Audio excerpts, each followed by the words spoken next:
Happy birthday BJP सरकार मोहन बाबू सरकार आपण सरकार को आम ओडिशा रे गोटे वर्ष पूरी गलानी आज्ञा आउ से खुशी रे केक फेक कटा हेलानी ना कटा हेनी यदि केक कटा हेनी ताले केक कटा हवा पूर्वरु ए रिपोर्ट कार्ड टिके आपण सुनी नियंतु। बीजेपी सरकार ओडिशा को आसिला पर दिन ठू ओडिशा रे क्षीर पैकेट प्राइस 2 टंका बढ़ी गला। रथ यात्रा रे बड़ ठाकुर रथरु गली पड़िले तार तदंत आज पर्यंत होई परिला नाही।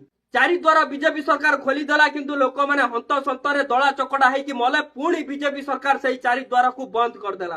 बीजेपी सरकार ओडिशावासी को रत्न भंडार हिसाब देला नहीं। आउ जतबेले प्रश्न पचरा गला सेतबेले बीजेपी सरकार उत्तर देला जे ओडिशावासी को रत्न भंडार हिसाब दिया जिवो नहीं। अच्छा कोन गुजराती मानन को रत्न भंडार हिसाब दिया जिवो आउ झाड़ंतु आगु को जिबा। ओडिया अस्मिता कहि कि जत्तक अण ओडिया ऑफिसर मानन को आम ओडिशा को आनी कि उच्च पदवी रे स्थान देलो। आरआई अमीन परीक्षा रे घोटाला कल बेनामिया कंपनी मानकु भेंडरशिप देकी परीक्षार्थी भविष्य सहित खेल। आम ओडिया पुओ ओडिया ऑफिसर को झाड़खंडी बीजेपी नेता तथा राज्यपाल पुओ माड़ मारिला और छिप चटई देला। आपण बीजेपी सरकार राज्यपाल पुओर किछि भी उखाड़ी पारिला नाही। ओडिशार जतक खणी खादान सब आपण बीजेपी सरकार गुजराती कंपनी मानकु लीज देई देला।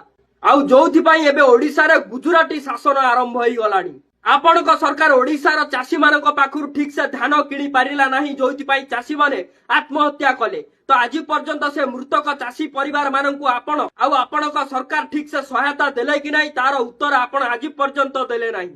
3500 टंका भत्ता देबे देबे बोली ओडिशार गरीब बुढ़ा बुढ़ी मानकु आपण ठकी आसुचंती भोट आतेबा पाई जुमलाबाजी करि देइचंती। आपण बीजेपी सरकार गोटे वर्ष भितर आम राज्य रे 1000 ऊर्ध्व रेप केस घटी सारलानी। कोउठी बीजेपी नेता माने दलित आदिवासी झियो मानकु प्रेग्नेंट करी छाडी दउचंती तो कोउठी बीजेपी नेता माने आपण बीजेपी नेत्री मानकु मध्य रेप करबाकू पछौ नांती। आपण गोटे वर्ष भितर केवल गोटिया ही काम करचंती आउ से कामटा होउची रंग मारिबा। नवीन पट्टनायक जतक योजना को सब निज नारे परिवर्तन करिकी ता ऊपर रंग मारिबा छडा आपण ओडिशा रे कोनोसी भी काम करि नांती। तो सुधुरी जांतु नहले आगामी इलेक्शन बेलकु आपण बीजेपी नेता माने वार्ड मेंबर रे भी जीति परिबेनी मन रखंतु। नमस्कार, जय जगन्नाथ।